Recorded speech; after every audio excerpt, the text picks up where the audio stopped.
Namo tassa bhagavato arahato samma sambuddhassa. Namo tassa bhagavato arahato samma sambuddhassa.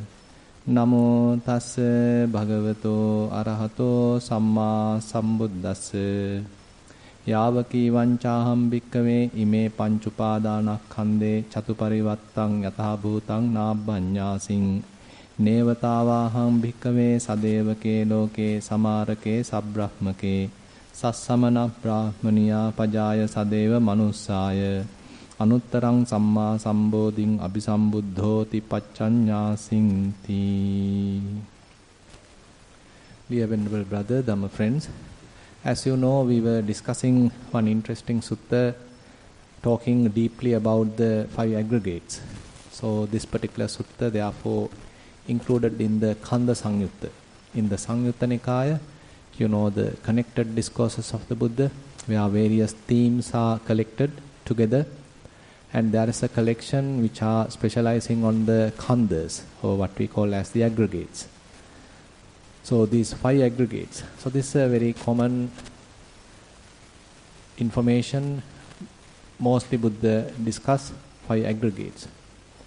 So basically, what are the 5 aggregates?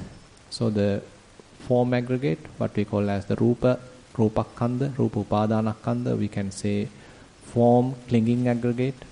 Then Vedana Upadanakkhandha, feeling clinging aggregate.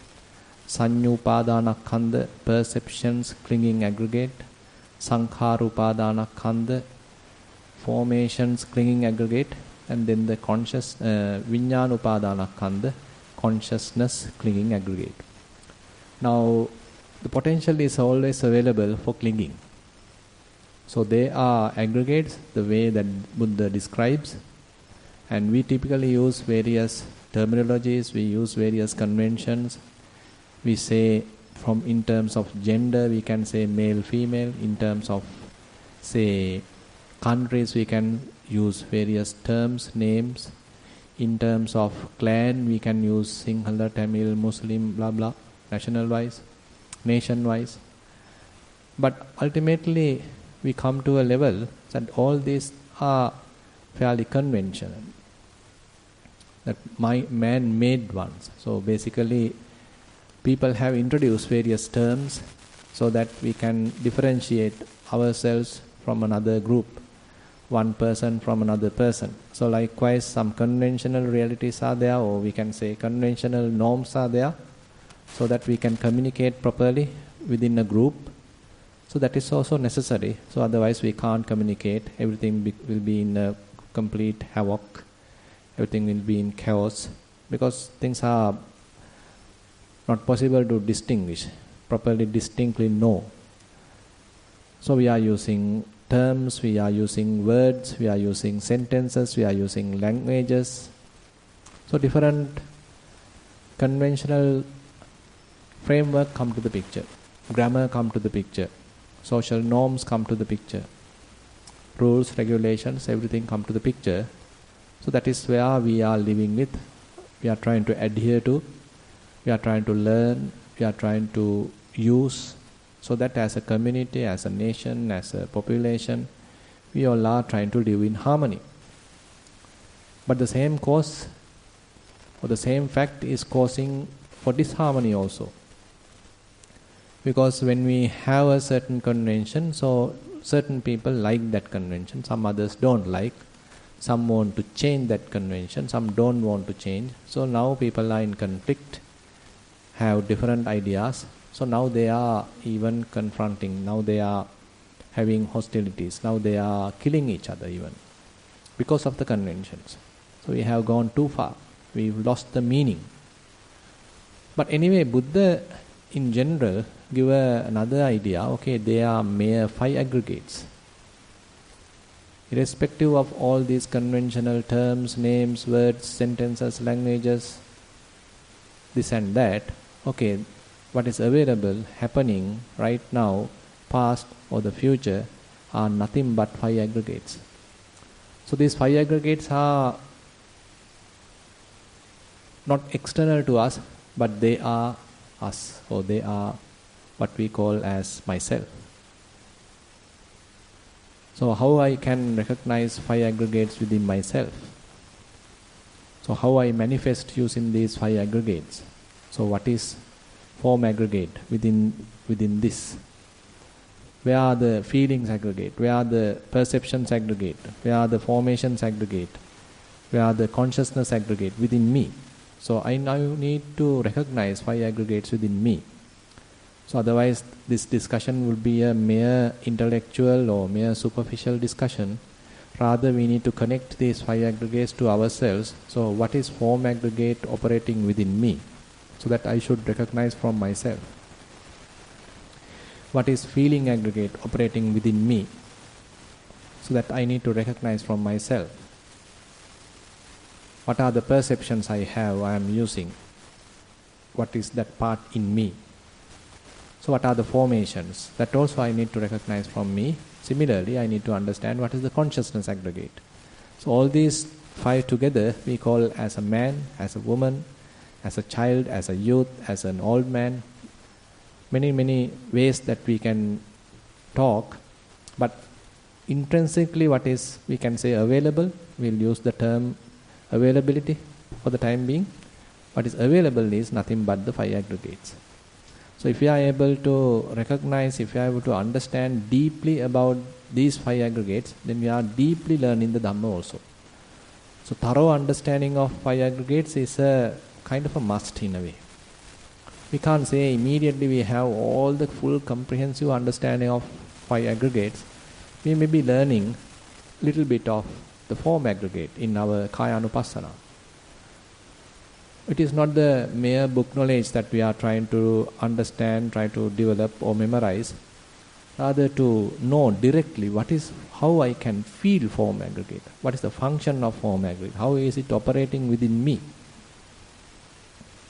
Now I need to know what is the type of form aggregate, what are the ingredients of form aggregate, what are the attributes of form aggregate operating within me. So we use the term me, otherwise we can't communicate, okay, within me. So what is the form aggregate? So that is what we are trying to learn in broader sense in the Kayanupassana. Kayanupassana is for us to understand about the body. In one sense, say we try to understand this body consisting of various bodily parts, head hair, body hair, nails, teeth, this and that. So many body parts are there. So we can dissect the body so that we can understand, okay, it is not a solid unit, rather it consists of so many little components or body parts. So that is one level of understanding. And we can incorporate kind of loathsomeness into the picture. So none of these body parts are attractive. So we get another level of understanding, because these aggregates are subjected to clinging. But when we have kind of an understanding, okay, these say form aggregate, for example, consisting of loathsome parts, not some attractive parts. So then in a way we are a little bit minimizing that attraction, minimizing that attachment, minimizing that grasping. So we typically call as Panch Upadanakkhandha, Rupa Upadanakkhandha, isn't it? So we are talking that, okay, this is subjected to clinging. So we are tend to cling. Say if we see a beautiful picture, we easily go and cling to that. We attach to that. We want to hold it. We want to sort of possess that. I want it. So immediately kind of an inner desire arises because I want it. It's beautiful. So a beautiful woman, okay, I want it. I want to be with her. A man, okay, I want to be with him. So whatever the way, so now kind of internally we have a desire, kind of clinging nature in our mind. So we take this form aggregate without much understanding. So we simply see the body. It's a beautiful body, handsome body, pretty body. So and so, name is there. All the terms are there. Now so and so is there. Now I want her. I want him. Easily we can get attached to. Easily we can get deluded by that way of thinking. Now Buddha on the other hand trying to give us a thorough understanding. What is the realistic nature of all this? How this body looks like, what is internally available. So what are the parts available? So 32 parts you all have heard. So we are trying to, from mundane terms, we don't need to go to very technical, biological terms. Some easily understandable little parts are there. So all together we fix and then we call it a body. Head hair is there, body hair is there, teeth is there, phlegm is there, blood is there, urine is there. So none of them are attractive. So we get the kind of a loathsomeness as well. Now we a little bit think about it even. Why should I get attached to it? We may be using our own body to develop this understanding. You may do a little bit of a reflection to understand it. And the same understanding you can even apply to another's body. So that if this body is unattractive, another one's body is also unattractive. But unfortunately, I get still attached to that body. I still get clinging to that body. So the understanding is still not mature in that sense. So this understanding is somewhat superficial, very limited. So I can't stop getting attached. Even though I have seen this body is nothing but 32 parts, so I can avoid attachment within Kalalgoda, but when I am leaving, I again get attached. Maybe you can try. Whether you can maintain the unattached behavior in your mind, even outside, say while you are traveling, while you are in supermarket, while you are in the airport, when people are with very beautiful clothing, in this way, that way, showing this, showing that, how to avoid attachment. Very difficult. Maybe when you are practicing while on your cushion, when your mind is fairly insightful, maybe possible to minimize attachment. But when those insights are fairly subsided, weakened, again we go and attach. So that's the typical nature. So that means, simple dissecting of the body into various parts, pieces, might not be enough. So we may need to further recognize how this body functioning as a result of the, say, 4 elements.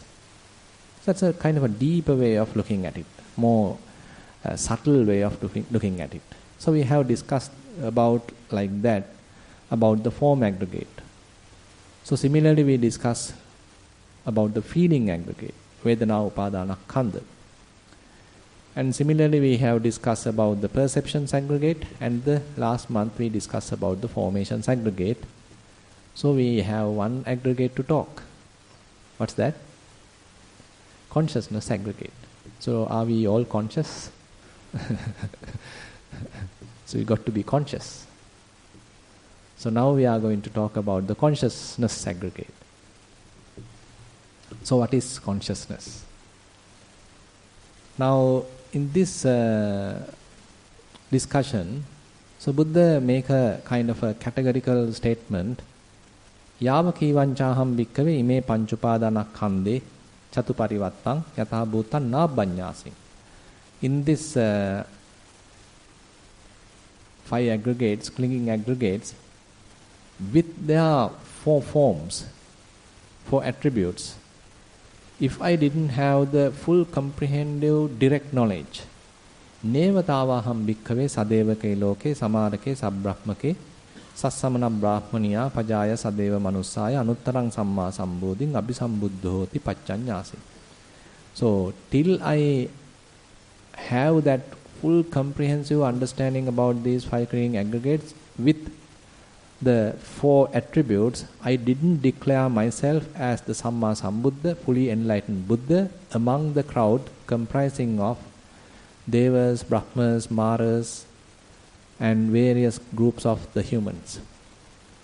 So you can see it's a kind of a lion's roar that he is saying, okay, I didn't declare myself as a Samma Sambuddha till I have this thorough understanding.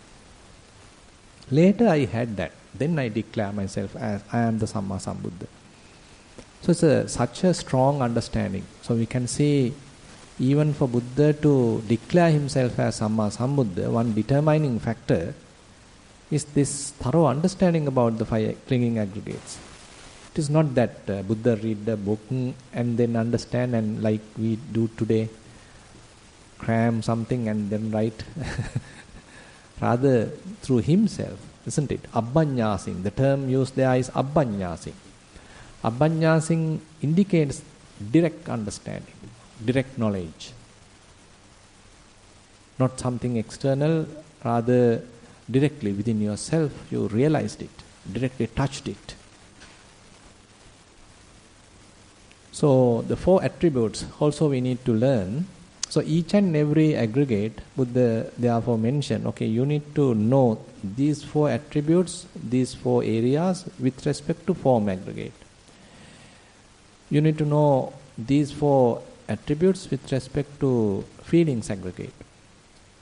You need to know these four attributes with respect to perceptions, formations and consciousness. So that means each and every aggregate, it is not enough to have some general understanding. You need to know four main attributes. That's what it called as Chatuparivatta.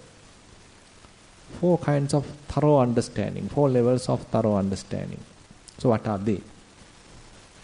With respect to the consciousness aggregate, we can say Viññānaṁ abhaññāsiṁ.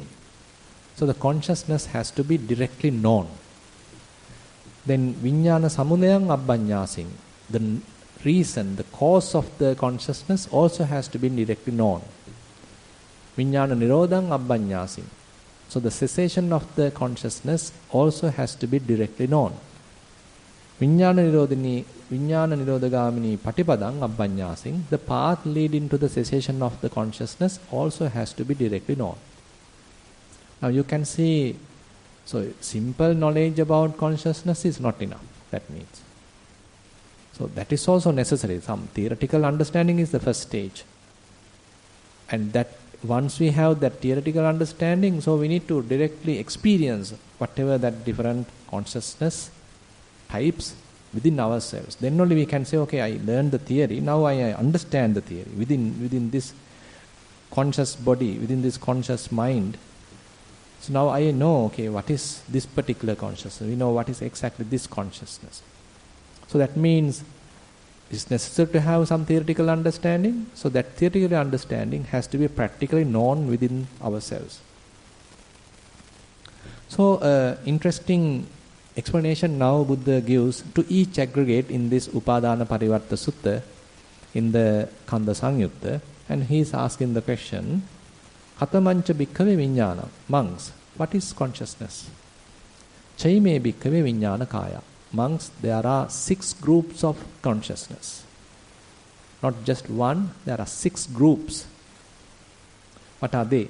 Chakku viññāna, sota viññāna, gahana viññāna, jivha viññāna, kaya viññāna, mano viññāna. Are they 6 consciousness or 6 groups of consciousness?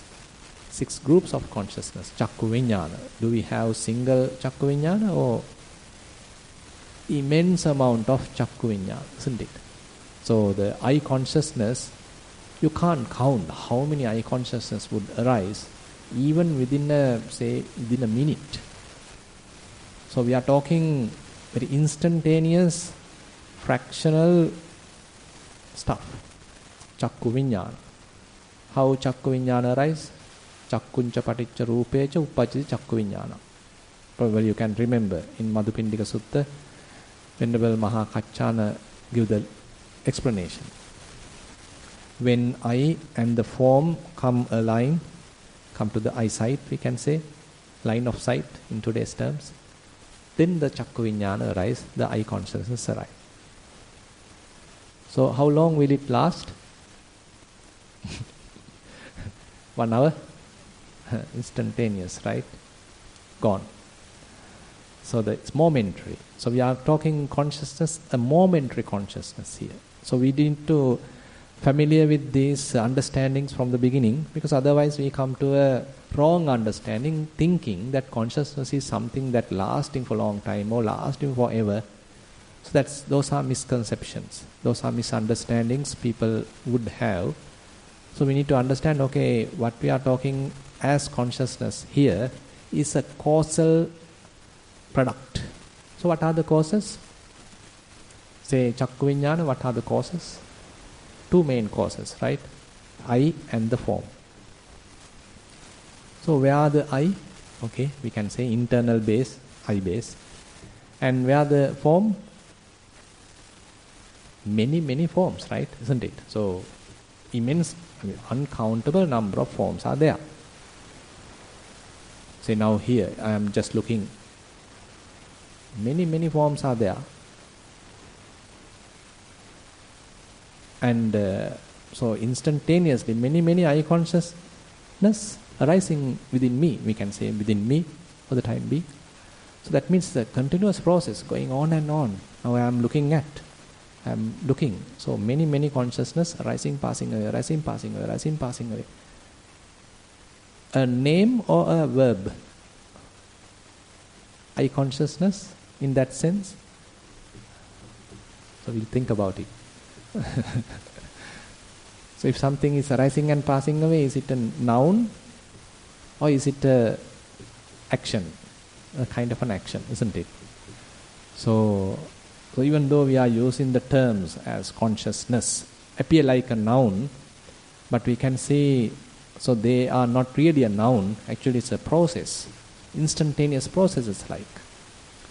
For that particular process, that momentary process to arise, a particular I, a particular moment of I, particular moment of form may be contributing. They are the causes.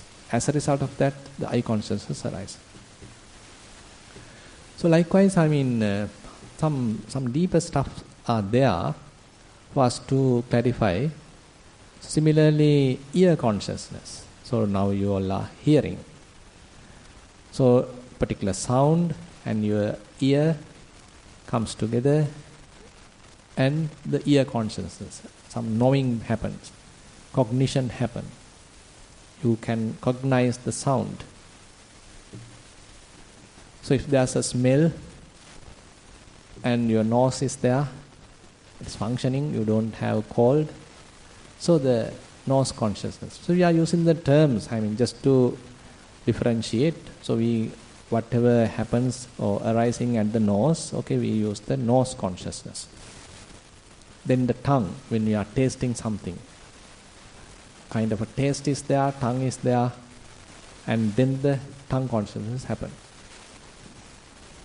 Now, how long will it last? Momentary. Okay. So many tongue consciousness. Many tongue consciousness. When you are eating, you can't count how many tongue consciousness would arise and pass away. Many tongue consciousness arise and pass away, arise and pass away. Then the body. So the body consciousness. Various tangibles are there and the body is sensitive, the body is there and comes together, the body consciousness. Even now, many body consciousness arise and pass away. How about the mind? Same thing. So various mind objects. So while you are listening, you can get various mental objects, maybe little perceptions, little signs, little feelings, and mind is also operating, quite conscious. So many mental objects are appearing. So the mind is conscious about it. So the mind consciousness arises. For how long? Instantaneous, that's also arise. So various mind objects are happening.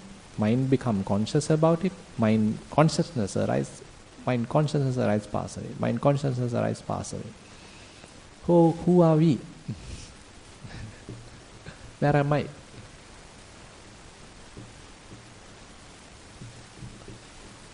So these are the 6 categories of consciousness.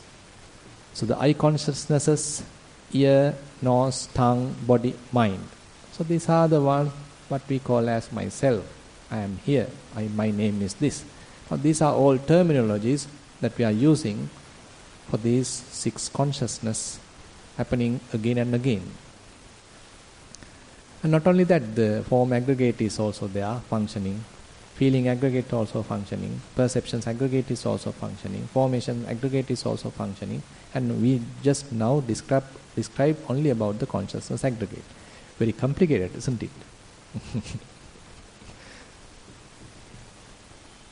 So Buddha give a kind of a theoretical understanding. Okay, these are the 5 aggregates. Now we discuss about the consciousness aggregate. And can we recognize eye consciousness? Can we recognize ear consciousness? Now, actually, one function of the consciousness is this differentiation. It can divide and recognize, distinctly recognize when many things are there. So the consciousness is responsible for distinctly recognize one from another.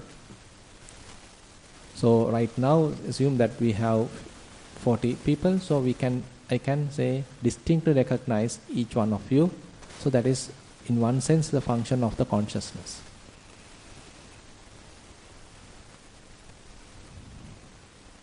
Now, some other definitions are also given in Kajjaniya Sutta. Again in the Kanda Samyutta, Buddha asked the same question. Kincha bhikkhave viññāne vadeta. Why, monks, is it called the consciousness? Vijānātīti ko bhikkhave tasmā viññānanti uccati. It cognizes, that's why it is called viññāna. So the term viññāna is given because it has the capacity to cognize. So kind of we as living beings, so we have this cognizing capacity. We are not dead. Say if you are going closer to a dead body and you open his eye and you are now trying to put something, will it scream? No. So the eye consciousness would not arise, isn't it? Eye is there. EYE is there. Then the form, okay, we can take a form in front of the eye. How about the eye consciousness? Might not arise. Why? Dead. But for us, eye consciousness may arise till we die. So that means, so we have this cognizing capacity, capability, so till we are living, so this cognizing is possible. So when eye and form comes together, eye consciousness arise due to these together. And this happens till we are living. So every time cognition happens. Through the eye we cognize, through the ear we cognize, through the nose we cognize, through the tongue we cognize, through the body we cognize, through the mind we cognize. So I can cognize only forms. I can't cognize sounds. Ear can cognize sounds. Ear can't cognize, say, forms or tastes. Then the nose can cognize, say, fragrances, odors, but it can't cognize forms, tastes, like that. Then the tongue, it can cognize tastes, but it can't cognize forms, sounds. Can your tongue cognize sounds? So you can see some depth is here. So these are all senses in a way. So the senses available in the tongue are only receptive to that corresponding attribute. We can call it taste. It can cognize only the taste. So the body can cognize tangibles. We say maybe pressure, maybe the temperature. So those are the what the body is sensitive to. And the mind can cognize the mental objects. And actually, mind has the capacity to know a kind of a form. We can call it as a derived form, a derived sound, a derived smell, taste, like that. So mind is a kind of a different subject. We can touch a little later. So basically, when we are talking here, so we can recognize some important 5 physical faculties. Eye, ear, nose, tongue, body. They are physical. But the mind is not physical. But on the interesting another point is, when eye consciousness arises, so it simply arises and passes away within the eye, we say. But the information processed within the eye or within the mind? Within the mind. So the ear can recognize or cognize the sound, but the real cognition, the recognition part, knowing part happens not in the ear but in the mind. So this is also another interesting question asked from the Buddha by one Brahmin called Unnaba. So Unnaba Brahmana is a kind of an intellectual person, very wise person. He once arrived the Buddha and he is asking this question. Bhante, I have recognized this eye faculty. Eye faculty can know forms, but it can't know sounds. It can't know smells, tastes, tangibles. But it can know forms. Ear faculty, it can know only the sounds. It can't know forms or sound, smells, etc. Then the tongue, it can know the taste, nothing else. Body, it can know the tangibles, nothing else. But whatever they cognize, whatever they know, they don't remain there. So who is going to be responsible ultimately to all this, what they are cognizing?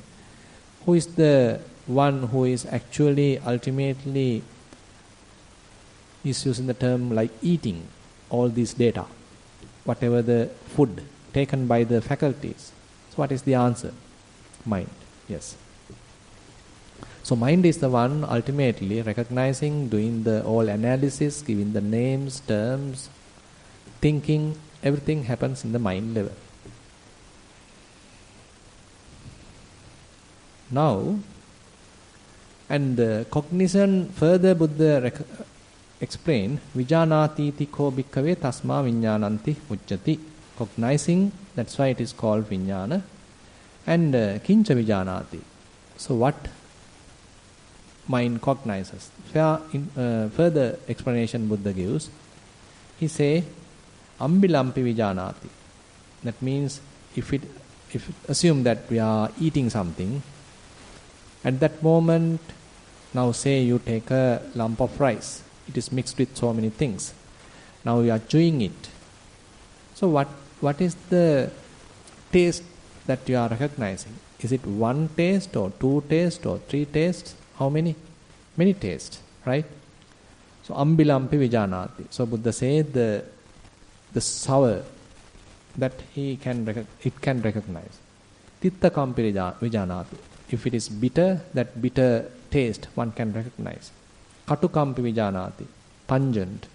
That taste one can recognize. Madura kampi. Sweet. One can recognize. Kari kampi. Sharp. One can recognize. Akari kampi. Mild. One can recognize. Loni kampi. Salty. One can recognize. Aloni kampi. Bland. One can recognize. So that means now when you are tasting say tea, can you recognize distinctly many tastes? You can, right? Say the sugar, you can recognize that sweet flavor, you can recognize. Then if there is a little flavor of the tea, that you can recognize. And if it is hot, you can recognize. So that means, so distinctly recognizing, so distinctly cognizing each and every, all these aspects. So this is the function of the consciousness. You can see, so many things are there. So consciousness is capable to recognize distinctly these little things. Independently one can recognize. So Buddha gave this example here in this Kajjaniya Sutta with respect to the tongue.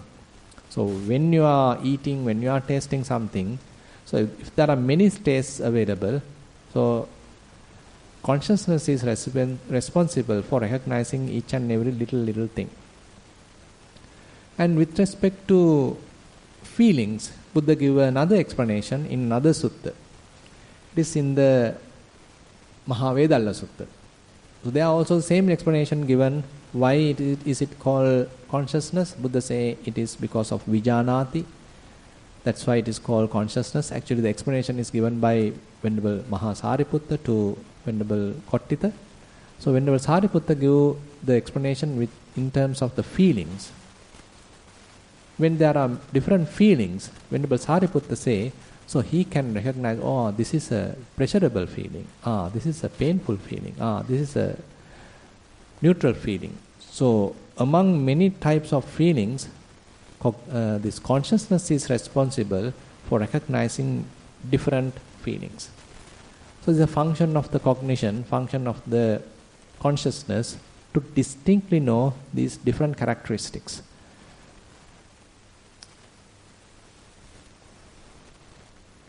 Now, if we go a little further, Katamancha bhikkhave viññānaṁ. Now we understood, okay, Buddha is asking the question, what is consciousness? And we now understood, okay, 6 types of consciousness are there. Their function is to cognize. So it is responsible, it is capable to distinctly recognize, distinctly cognize. When many things are available, distinct cognition can happen. Then the second aspect of the 4 attributes. So I mentioned to each aggregate 4 attributes we need to know. For the consciousness aggregate, now we just discuss 1 attribute. Second attribute is viññāna samudayang abbaññāsing. So what's the cause of the consciousness? That also one need to know. The third one is the cessation of the consciousness. That also one needs to know. And the fourth one is the path leading to the cessation of the consciousness. That also one needs to know. So these are the 4 attributes that one needs to know, directly know. Now, what is the cause of consciousness? Yeah, we in one sense we discuss now, if we consider I consciousness, so 2 causes we understood, okay, I and the form. Then ear consciousness, we understood, okay, sound and the ear. Nose consciousness, odor and the nose. And then the tongue consciousness, taste and the tongue. Body consciousness, body and the tangibles. Mind consciousness, mind and the mind object. Anyway, when it comes to the fair internal characteristics, even though these different external faculties, physical faculties are there, very close cause for consciousness is called name and form. Nama Rupa. Nama Rupa Pacca Viññānaṁ, Viññāna Pacca Nama Rupa. Now we are coming to another deeper level. So typically we understand at the Salayatana level, at the baseless level, at the sense faculty level. That's what we just discussed. Faculty level, sense base level. Now we are coming even before that, even earlier than that. So that is where how consciousness contributes or how consciousness conditions name and form, how name and form conditions consciousness. So you all are familiar with avijja paccaya sankhara, sankhara paccaya viññānaṁ, viññāna paccaya nama rupam, nama rupa paccaya salayatanam, salayatana paccaya passo. So you all are familiar with. So now we are trying to talk viññāna paccaya nama rupam, nama rupa paccaya viññānam. Now there's a kind of a cycle there. And sometimes it is recognized as a kind of a whirlpool. Between what? Between consciousness and the name and form. So they are interdependent. So consciousness is responsible for name and form is responsible for consciousness. They are interdependent. They cause us the other. There's an internal relationship between them. And very interesting simile given in one sutta called Nalakalapa Sutta. To this, Venerable Sariputta mentioned, assume that, what's the term for that? bamboo, what's that? Wood? Or, sorry? Huh? Bellies? Bundles. Oh, exactly, that's right. 2 bundles of bamboo are taken, and one can't keep straight. Just one bamboo bundle can't keep straight. So what they do is they are keeping 2 bamboo bundles like this. So they may not fall because it's properly balanced. So one balance the other, this one balance this one. So if you take one aside, other also falls. So one conditions the other. So 2 bundles of bamboo are condition each other. Now, a very interesting example here. Now, why bamboo bundles were given? Why couldn't they use some coconut trunk? 2 coconut trunks, can't you keep like this? That's also possible. But you can see the interesting example given there. It's actually he has taken the bamboo bundle. What is inside bamboo? Nothing is there. So it's a bundle, by the way. I mean, it's not just one. It also represents, how they are working together. Instantaneously they are, working together. And it's a bundle. And internally, intrinsically, nothing is there. Just empty. Hollow. Not like with a hard wood.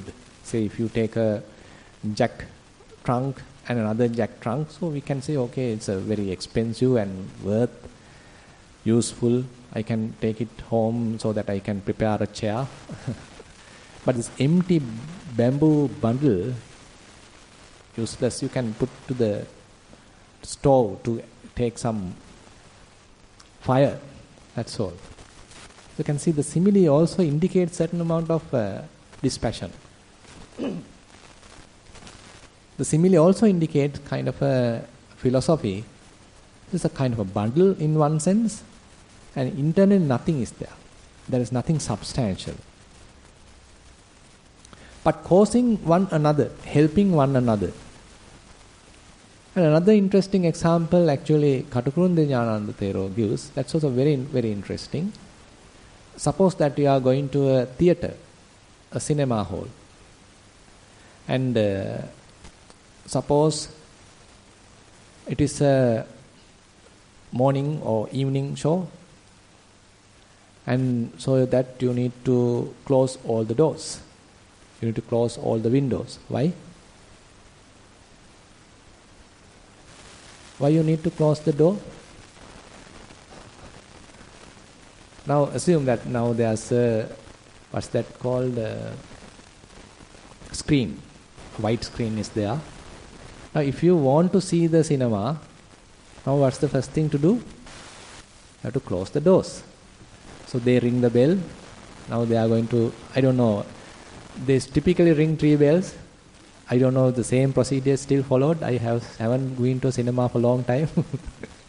Typically, they ring first bell. Okay, now you come and you quickly find your seat and settle, and then they ring the second, and then they ring the third. Okay, everything closed, dark, completely pitch dark now. Now they project something from the projector, kind of a light. So typically they put the trails and the warnings about smoking and all these things. Then only the real cinema starts, right? Real film starts. So here, assume that during the moment that they closed all the doors, all the windows, and still they haven't projected any light onto the screen. Now what can you see? Nothing. In absolute terms, in the perfect terms, okay, you can't see anything. It has to be a perfect pitch dark. Now, when they are projecting a light onto the screen, so 2 actions actually happen. If there was no screen, what happens to the light? It can't project, right? It can't reflect. On the other hand, if there was no light, can you see the screen? Can you see the image? That's also not possible. So you can see screen also necessary, light is also necessary. So light reflects on the screen. So the screen does its function, and the projector projects some light. As a result of the function of the screen also is evident. So the presence of the screen is also evident. So they are mutually dependent. So we can't even see the screen if it is no light at all. So what's the problem there? Now, when the projector puts an advertisement onto the screen, what are we see? Are you look back and see the projector? Or are you seeing the screen? Or are you seeing the advertisement? Which are you seeing? What are you seeing? Now say, in those days there's an interesting advertisement. They are going on a cart and putting some tea. It's a very old advertisement. Only I have seen them on the cinema hall. Not on the not on the TV.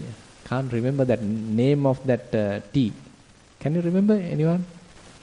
Some old people like me who has gone to the theater, known that advertisement. I can't remember. So they are going on that very old boiler is there, and they are putting that tea and they are serving it with a very Canadian cloth. I can still remember that advertisement, by the way. So that means I have seen the advertisement, but not the projector, right? Not the screen, but I have seen the advertisement. It is very interesting. Advertisement is very beautiful. Still I can remember. So you can got the point, right? So I have enjoyed that advertisement. So my mind still can remember that advertisement. So how that advertisement was prepared? Screen and a light, a projector. So while we are looking at the cinema, do we have this understanding? No. So if we want to really enjoy the cinema, so we have to forget all these preparations. So we have to be utterly deluded. Then only we can enjoy the cinema. So that's a very interesting story. Actually, Bhante Dhammajiva refers this. So he say in Mexico, so these Mexicans are really delighted in seeing the gunfights. And they wear a gun, the pistol, while they are going to the cinema. And now a kind of a fighting scene is going on in the, in the film. So assume that there's a very beloved couple is there. Now someone is coming and, trying to separate them, trying to kill them and blah, blah, blah. All this going on. Now the spectators, they arouse anger. Now someone will shoot, boom. Where is it going and hitting? To the screen. To whom that he has shooted? Is it to the screen? No, to that man. So you can see, so that's why Bhante Dhammajiva say, typically on those cinema halls, they don't put a cloth screen, they put a concrete screen. So what a delusion we can go through. So we are totally in that scene, fully deluded, fully enjoying, fully delighted in that world. Now I want to kill that bugger. I am shooting him. So this is how we are living. Now this is now you can see the operation of the consciousness and name and form with this simile. Name and form is very much like the projected light, and the screen is similar to the consciousness. But we never understand this full operation, but we are fully deluded in the scene. Scene after scene. So there's a name and form.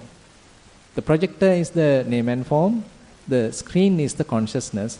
If we are making the analogy, so the consciousness functions as the screen, and the projected light appears as the name and form. So they are interdependent, as we discussed, but the problem is not there. Now we can see there, so this technical information we can know, but the picture projected there, the scene projected there is extremely beautiful, extremely, say, delusive. So as we spectators, we are living in that deluded scene. We can't understand that this is a projector. We can't understand we are in a theater. We can't understand there is a screen. We completely forget about all that technical stuff. We are completely blinded by the shown image, whatever the, say, scene we can say. So this is how we live. Now if you can take it to ourselves, assume that there's an internal screen within you, and constantly there is a projected image onto that screen. So we constantly being driven by that image without knowing it is a projected image, without knowing it is projected to a screen. So if one knows thoroughly, fully about consciousness and name and form, he is an arahant. To that level. So you can see it's such a profound understanding. So we typically go to a very far away level to understand, say for example at the sense base level, to the, say, the feeling level, contact level, feeling level, and then the desire level. So that is where we start, developing our spiritual qualities. Say for example, while you are walking, so you can recognize maybe a kind of a painful feeling. Feeling happens very far away. I mean, if we take this as a series, avijja pacca sankhara, sankhara pacca viññānam, viññāna pacca nama rūpam, nama pacca salayatanam, salayatana pacca passo, passa pacca vedana, vedana pacca tanha. So we are operating at that level. Even if we are very, very capable and we carefully look at it, then only one can recognize, there's a feeling. But typically, if painful feeling happens, then we typically don't do it. We quickly get away from that. I hate painful feeling. Now I can't see painful feeling as a painful feeling. I take it as my personal involvement there. So I don't want this painful feeling. When this painful feeling go away, it is only for a person who is wise can see, it's a mere painful feeling. Even that painful feeling is far away in that series. So when one is talking consciousness and name and form, we are come to the very depth of the knowledge. We can come to the very subtle level of the understanding. So therefore Buddha give a kind of a limit of our understanding in Mahanidana Sutta, in the Digha Nikaya, and he say, if one has thorough understanding, if one has very profound penetrative knowledge, it will end there. Where? The understanding of name and form and consciousness. So deep, so subtle. And it is not that it is very far away. I mean, you don't need to go to the moon. You don't need to send Chandrayaan to understand it. Isn't it? So we are nowadays, we do a lot of things. We're spending millions sending rockets and space shuttles and this and that, and it's very difficult to understand. That's why we are using various instruments, we are finding daily, very difficult. But Buddha say, understanding this relationship, name and form and consciousness, this is the depth and the most difficult part which the knowledge can penetrate. That's why if one has a thorough understanding about this relationship, he will end up as an arahant. That's why it's a very interesting part mentioned in the Puttamansupama Sutta. So consciousness and name and form actually appear as a kind of a food. So we are constantly going through this consciousness, making consciousness as a type of a food. Vijnana ahara. It's a very, very subtle form of food we are taking. Actually, we all can understand the typical food. Say we had lunch. Maybe after this sermon, okay, we can go and have a drink. Today you can't, if you are staying here, you can't have dinner. So that is the typical food we are taking. So assume that we are taking 3 meals, maybe. Just assume that you are only taking 3 meals. How about the passahara? Contact. Say you are seeing, you can take some contact. Touching, you can get some contact. So likewise, that is also there. Some continuously that contact also happens. Now we are talking very continuous taking of the contact food. Then mano sanchetana ahara. You are thinking, you are intentionally doing something, you are accumulating karma, intentional activities. So there are also a significant amount of intentional activities daily we are doing. So why people want to do something? In a way, it's a kind of a requirement. It's a type of a food. They can't simply keep quiet. I don't want to do anything. Isn't it? They want to do something. Intentionally. I want to show my colors. I want to show my, say, capabilities. So it's a kind of a, self-sustenance. You are making a person out of your activities, intentional activities, mano sanchetana ahara. How about vijnana ahara? How often are we taking it? Continuously we are taking it. So name and form as the food, vijnana ahara, so they are interrelated. Continuously we are taking it. Immense amount of consciousness as a food. Continuously we are taking it. And we don't know how to stop that. We don't know how to make this typical conditioned consciousness into some sort of unconditioned, unestablished type of consciousness. So that is the depth of the Dhamma. So, say Buddha takes us even to that level. So how one can sort of experience kind of a consciousness without name and form? A very, very interesting area.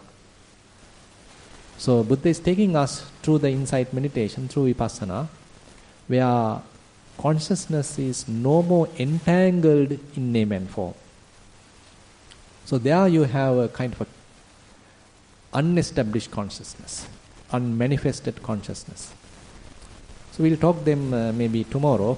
So you can see it's a very, very interesting and in a way kind of scientific area.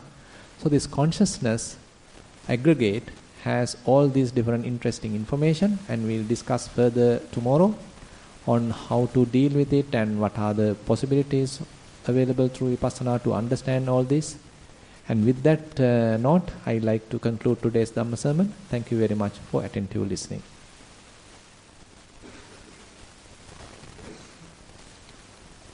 So today we have little Punyanamodana. අද දින උපන්දිනයේ සමරන නාලකද සිල්වා මහතාගේ 63 වන ජන්මදිනය වෙනුවෙන් අද දින දහවල් දාණය පූජා කරන ලදී.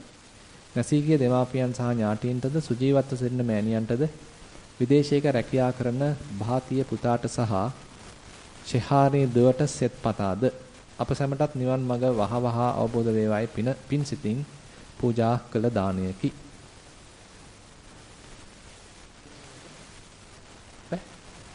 So we can share the merits then. So this is a little note made by the Dana Dayakas, and we gathered here and participated into Dhamma discussion and listened to Dhamma sermon, and we practiced mindfulness, concentration, wisdom to the best of our ability.